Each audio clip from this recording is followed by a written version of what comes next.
In my opinion, there are so many hidden treasures and up-and-coming games in the indie game market, and I've made it my goal to find them and show them to you.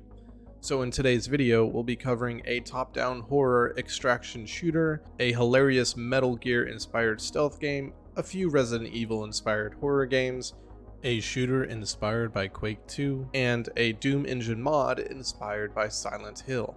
So without further delay, let's get into the video.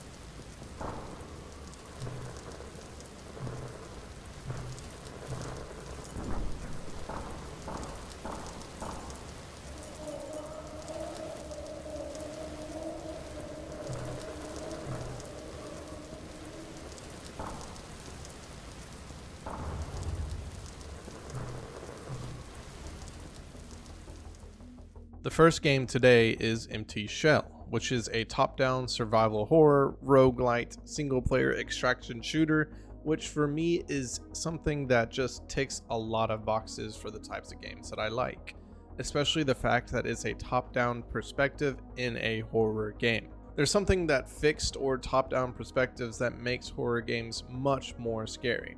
I think it's because it has a lot to do with the limiting of your vision without just making everything dark. Also, this game has such a great art style for horror, in which it severely limits your ability to tell what it is that is chasing you. But at the same time, you can quite easily identify what type of enemy it is by its silhouette once you become more familiar with that enemy type. Also, since this is a roguelite extraction shooter, it creates that tension of should you keep exploring or should you just leave. There are plenty of rewards around the maps if you take the risk of exploring, but you also risk running into high-level enemies or a large swarm of enemies that kill you.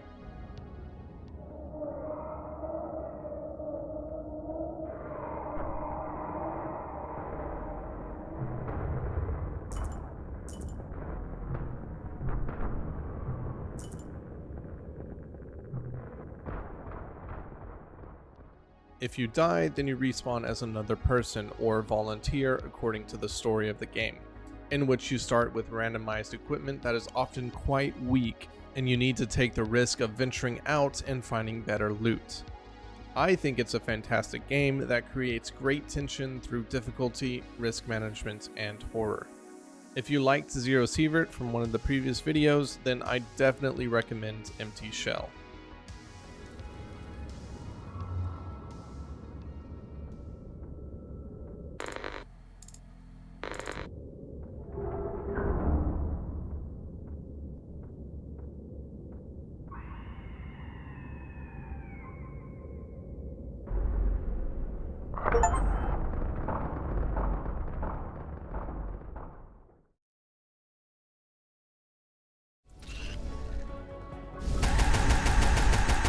Ugh. And that thing had tentacles? Well, now that you mention it, it had 24 tentacles.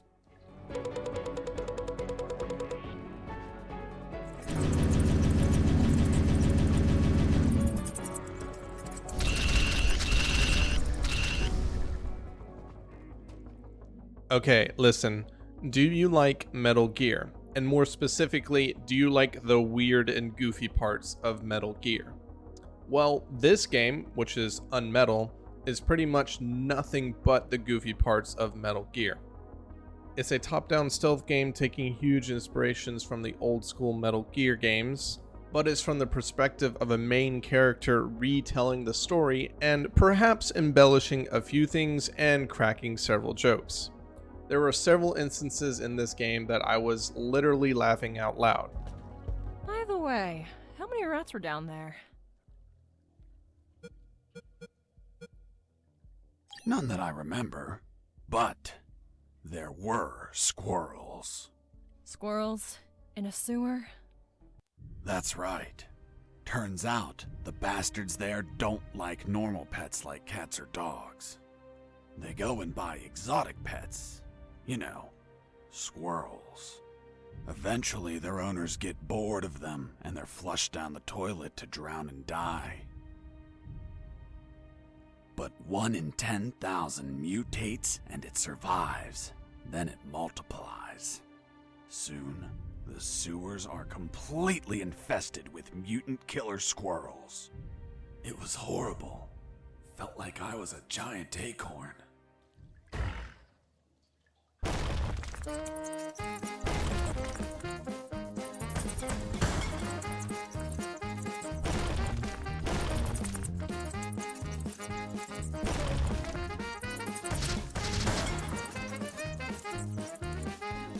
The gameplay itself isn't anything special other than it's inspired by one of the greatest games ever made, but to me, I think it's the overall silliness of this game that makes it well worth it and makes it stand out from the rest of the crowd. I don't have a lot more to say about this game other than I really do think that you should try out Unmetal.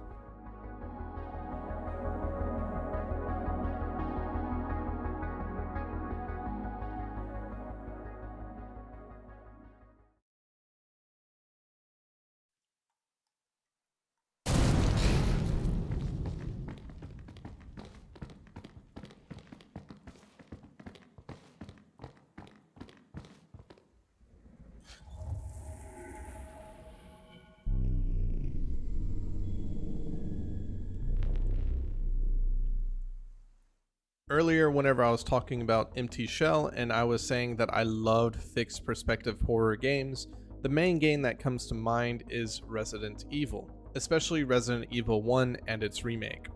Well, this game, which is called You Will Die Here Tonight, is a love letter to Resident Evil 1. It's not fixed perspective, but it's top-down perspective, but a lot of the survival horror aspects are still there.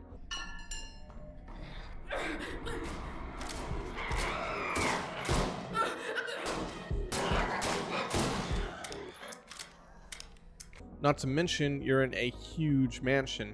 The major twist to the gameplay is that you can play as multiple characters throughout your playthrough.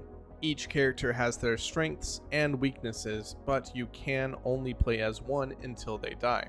When they die, you can find their zombified body and kill them for their loot, as well as knowing what killed them, as well as puzzles you've solved as a previous character. But it does create that tension of once that character is dead, they're gone. You lose the benefits of that character and you have to settle with the benefits of another character that you may not be as comfortable with.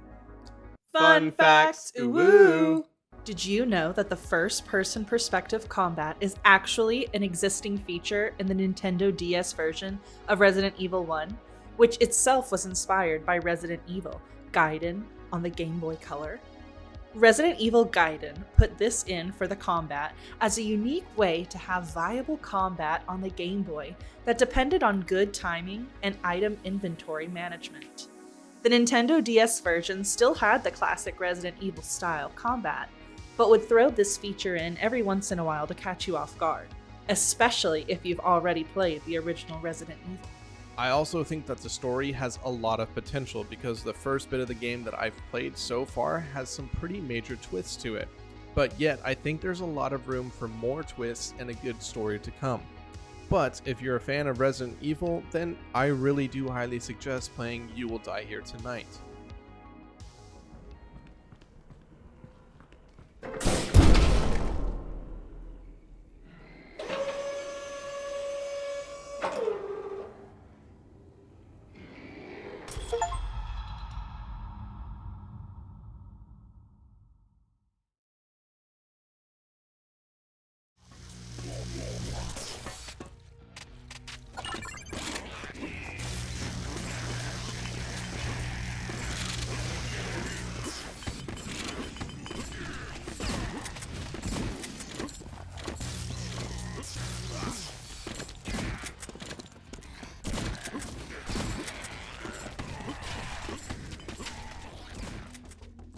Next up is an early access game named Doombringer. As you can tell, this game is literally just Quake 2, even down to the starting weapon. If you're like me and you love the Quake series, especially Quake 1 and 2, then this is the game for you. They got everything right in terms of mechanics, including the strafe jumping, and the weapons just feel great. I think the only thing that doesn't really work for me is the art style, which is kind of cartoony considering its inspiration of Quake, but I want to make it clear that the weapons in Doombringer, they sound and feel great. But for some reason, for me, just a bright yellow plastic looking grenade launcher, it just doesn't seem right to me. Even your playable character is a little off-putting to me, knowing this is a Quake clone. However, as I said, everything else they've done is right, and is a great representation of that classic Quake gameplay. The map design, the enemy design, and the movement and shooting mechanics are all great. Currently, there only seems to be one chapter in the campaign, so it's not a long playthrough in its current state, but I do hope that development continues and they finish the campaign because it is very promising.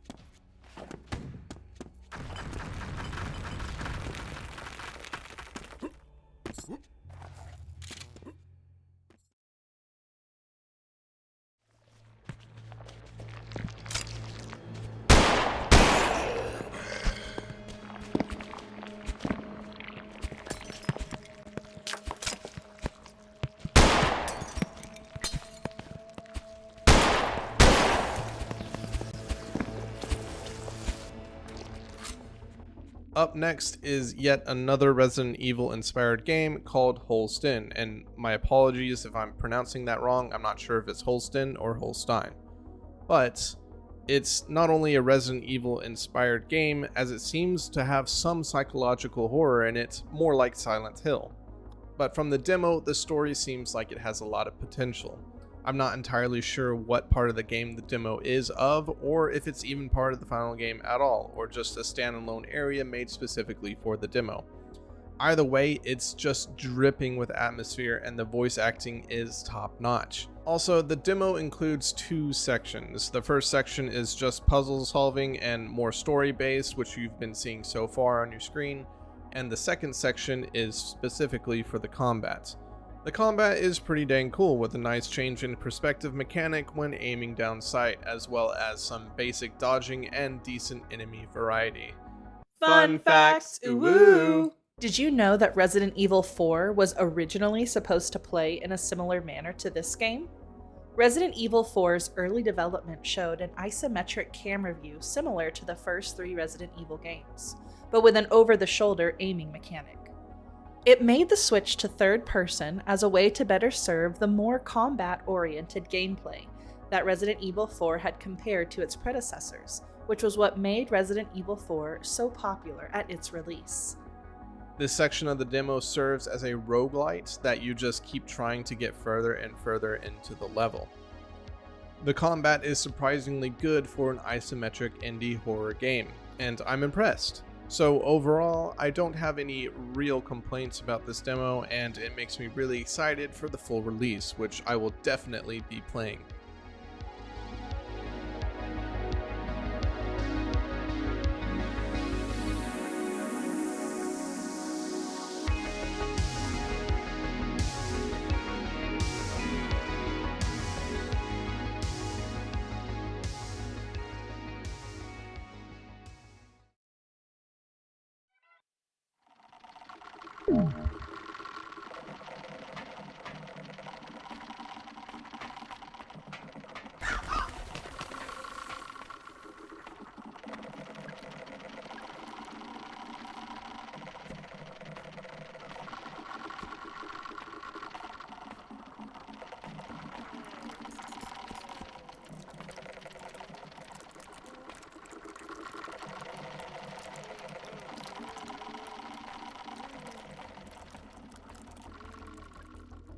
Now, I don't know if you guys can tell or not, but I really like Resident Evil, and I really like Resident Evil inspired games. So, let's talk about another Resident Evil inspired game called Crow Country. This game is fully released, however, I only played the demo because the demo is free and just currently right now we're not really in a position to be spending a lot of money. So my apologies for not playing the full release, but this is what I've got. Due to this, I won't really have a lot to say or show because the demo is pretty short, but I will say that it's extremely promising with excellent monsters and atmosphere, which is something that I feel made Resident Evil so great in the past, is the monsters and the atmosphere. It's also a 3D isometric game with a controllable camera. The short view distance and the pixelated art style is perfect for a horror game like this, where it really leans into the ideology of your mind filling in the gaps from what it can't quite see. I think the only thing that I don't really like is the aiming of the game, because it's kind of awkward, but then again that might actually kind of work in the favor of the horror of the game. Older horror games like Resident Evil and Silent Hill had tank controls, where your movement keys aren't relative to the camera, but relative to the direction the character is facing. This, intentional or not, contributed to the horror factor of the game, because the characters in the game are a little bit difficult to control, which could make you panic and mess up when enemies appear out of nowhere. I'm not too sure if the aiming being the awkward part is a good idea, but then again, I may just not be used to it yet. The laser attachment found in the game does make it quite a bit easier to aim, but overall I did really enjoy this demo and hope to play the full game soon, and I highly recommend it to you as well.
Something we have both desired for a long time. Your presence in this place means you are willing to do what I ask of you.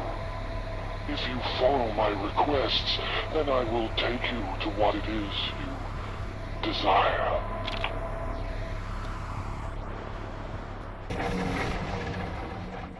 And finally, I wanted to end with a game that's very special to me, and that is Total Chaos. Believe it or not, this is not actually a game, but it's a mod for the original Doom engine. This mod is pretty famous for being one of the most extensive overhauls for the Doom engine. It's incredibly beautiful to look at and has some great mechanics put into the engine, such as dodging, stamina management, weight management, etc, etc. All of these mechanics are pretty standard today, but considering it's modded into an old engine that was never meant to have these mechanics, and to have them all work so well is pretty incredible to me. Fun facts, ooh. This game is also made by the same individual developer who made Turbo Overkill, which is also a fantastic movement shooter that we recommend and will make a video of in the future. But now for why this game is special to me, and that's because of the story. If it weren't for the story, I would say that it's just an impressive mod, but an average horror game. But it's the story that makes it stand out, because it's such a powerful story with some well-written twists. I would highly recommend trying out this mod, or you can wait for the remaster on Steam that'll be made in Unreal Engine, which I'm waiting for to make a full review out of. So if you're interested, check out Total Chaos on ModDB. I'll leave a link down in the description below.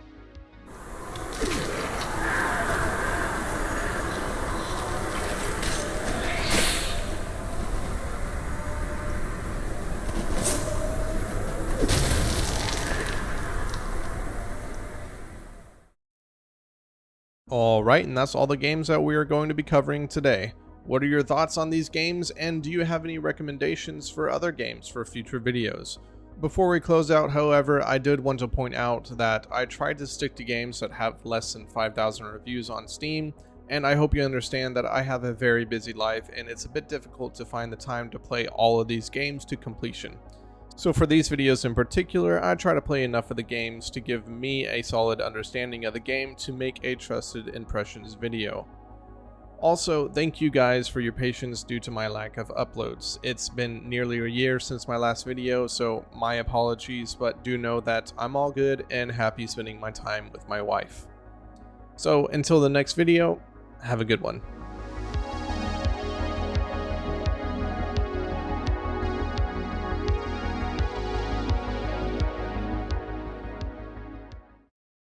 In the arms of the angels. Hi, Bearded Wonder viewers. Do you love cats and dogs? Please like this video and subscribe to our channel to let our dog Cleo and cat Jimmy have more snacks and love and pets. You won't regret it. Bye.